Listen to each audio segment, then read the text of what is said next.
வணக்கம். நான் டாக்டர் கிருஷ்ணவேணி கண்ணன். ஒவ்வொரு பொண்ணுக்கும் கர்ப்ப காலத்துல குழந்தையோட முதல் அசைவையும் சின்ன இதய துடிப்பையும் கேட்கும் போது கிடைக்கிற சந்தோஷம் இருக்கே, அதுக்கு ஈடே இல்லை. ஆனா சம்டைம்ஸ் இந்த சந்தோஷத்துக்கு நடுவுல நம்ம உடம்புல சத்தமே இல்லாம ஒரு வில்லன் ஒளிஞ்சிட்டு எப்ப பிரச்சனை பண்ணலான்னு காத்துட்டு இருப்பான் தெரியுமா? இன்னைக்கு அப்படிப்பட்ட ஒரு சைலண்ட் கல்பிரிட் பத்தி தான் பேச போறோம். இந்த சைலண்ட் கல்பிரிட் வேற யாரும் இல்லை, ஜெஸ்டேஷனல் ஹைப்பர்டென்ஷன், அதாவது கர்ப்பகால உயர் ரத்த அழுத்தம் தான். இது ஏன் சைலண்ட் கல்பிரிட்னு சொன்னேன்னா, இந்த கண்டிஷன் இருக்கும்போது ஹை பிபிக்கான எந்த யூஷுவல் சிம்டம்ஸும் இருக்காது. நீங்க பாட்டுக்கு நல்லா இருப்பீங்க, சந்தோஷமா இருப்பீங்க.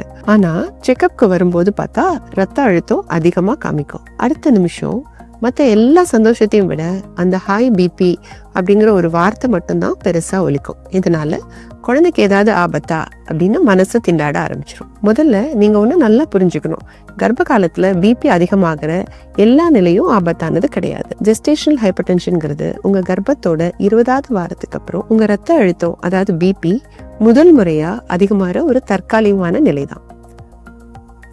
நெக்ஸ்ட், கர்ப்ப காலத்துல பிபி ஏன் அதிகமாகுதுன்னு பார்ப்போம். நீங்க கர்ப்பமா இருக்கும்போது உங்க உடம்பு குழந்தைய உருவாக்குற ஒரு பெரிய வேலையை செஞ்சிட்டு இருக்கு. அந்த நேரத்துல குழந்தைக்கு ஊட்டச்சத்துக்களை கொண்டு போற ரத்த குழாய்கள்ல சில சமயம் ஒரு விதமான இருக்கும், அதாவது கன்ஸ்ட்ரக்ஷன் ஏற்படுது. இதனால ரத்தத்தை பம்ப் செய்ய இதயம் இன்னும் அதிகமா வேலை செய்ய வேண்டியது இருக்கு. இந்த கூடுதல் உழைப்பு தான் உயர் ரத்த அழுத்தமா நமக்கு தெரியுது.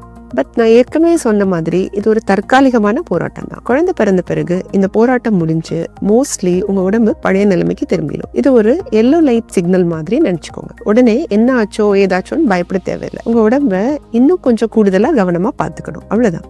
ஆனா ஜெஸ்டேஷனல் பிபிங்னால ஆபத்தே இல்லை அப்படின்னு சொல்ல முடியாது. அப்போ இது எப்ப ஆபத்தா மாறும் அப்படி தானே கேக்குறீங்க. இந்த உயர் ரத்த அழுத்தத்தோட இன்னும் ஒரு சில அறிகுறிகளும் வந்து சேரும் போது நாம ரொம்ப ரொம்ப ஜாக்கிரதையா இருக்க வேண்டிய ஒரு ஆபத்தான நிலைக்கு போறோம். இந்த நிலைக்கு பேரு தான் ப்ரீ எக்லாம்சியா. இந்த ப்ரீ எக்லாம்சியாவோட அறிகுறிகள் என்னன்னா, ஒண்ணு, தாங்க முடியாத அளவுக்கு வர்ற கடுமையான தலைவலி, மாத்திரை போட்டாலும் கேட்காது.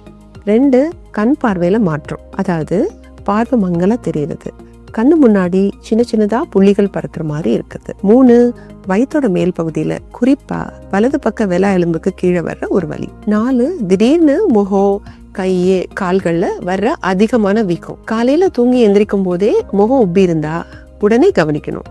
5, உங்க சிறுநீர்ல புரோட்டீன் அதிகமாகுது. இத உங்க டாக்டர் ஒரு யூரின் டெஸ்ட் பண்ணி கண்டுபிடிப்பாங்க. இந்த அறிகுறிகள்ல ஏதாவது ஒண்ணு உங்க ஹை பிபி கூட சேர்ந்திருந்தா நீங்க ஒரு நிமிஷம் கூட தாமதிக்காம உங்க டாக்டரை பார்க்கணும். இன்னும் புரியுற மாதிரி சொல்லணும்னா, ஹை பிபி மட்டும் இருக்கிறது ஒரு சின்ன மழை மேகம் மாதிரி.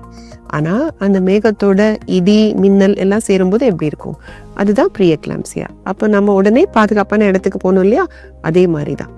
இந்த ஜெஸ்டேஷனல் ஹைப்பர்டென்ஷனை கட்டுக்குள்ள வைக்கிறதுக்கும் நீங்களும் உங்க குழந்தையும் பாதுகாப்பா இருக்கிறதுக்கும் சில தெளிவான வழிகள் இருக்கு. முதல்ல பிபி மானிட்டரிங். உங்க பிபியை ரொம்ப உன்னிப்பா கண்காணிக்கணும். சில சமயம் வீட்லயும் நீங்க உங்க பிபியை தவறாம செக் பண்ணிக்க வேண்டியிருக்கும். 2வது, பரிசோதனைகள், அதாவது சில யூரின் டெஸ்ட், ரத்த பரிசோதனைகளை கரெக்டா செஞ்சுக்கணும். இது உங்களுக்கும் குழந்தைக்கும் எந்த பாதிப்பும் வராம பார்த்துக்க ரொம்ப உதவும்.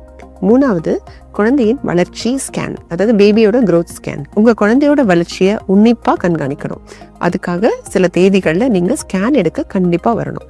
இது ரொம்ப ரொம்ப முக்கியம். 4வது, மருந்துகள். தேவைப்பட்டா மட்டும் உங்க பிபியை கட்டுப்படுத்த சில மாத்திரைகள் எடுக்க வேண்டியது வரலாம். இது உங்க கர்ப்ப காலத்துல எடுத்துக்கக்கூடிய ரொம்பவே பாதுகாப்பான மாத்திரை தான். அது சரியான நேரத்துல நீங்க தவறாம எடுக்கணும். நீங்க நல்லா ஓய்வு எடுக்கணும், அதாவது பகல் நேரத்துல ஒரு 1 மணி நேரத்துல இருந்து 2 மணி நேரம் தூங்குறது, படுத்திருக்கிறது, தூங்க முடியலன்னா கூட படுத்திருக்கிறது. இரவு நேரத்துல ஒரு 6 to 8 hours கண்டிப்பா தூங்கணும்.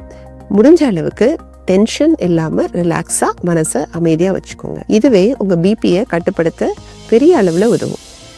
ஒரு ஆரோக்கியமான தாய்மைங்கிறது பிரச்சனைகளே இல்லாதது கிடையாது. வர்ற பிரச்சனைகளை நம்பிக்கையோட சரியான வழிகாட்டுதலோட எதிர்கொள்றதுதான். கர்ப்பகால உயர் ரத்த அழுத்தங்கிறது ஒரு சின்ன சவால். ஆனா சரியான கவனம், சரியான கண்காணிப்பு, சரியான சிகிச்சைகள் மூலமா இந்த சவாலை நாம சுலபமா வெல்ல முடியும்.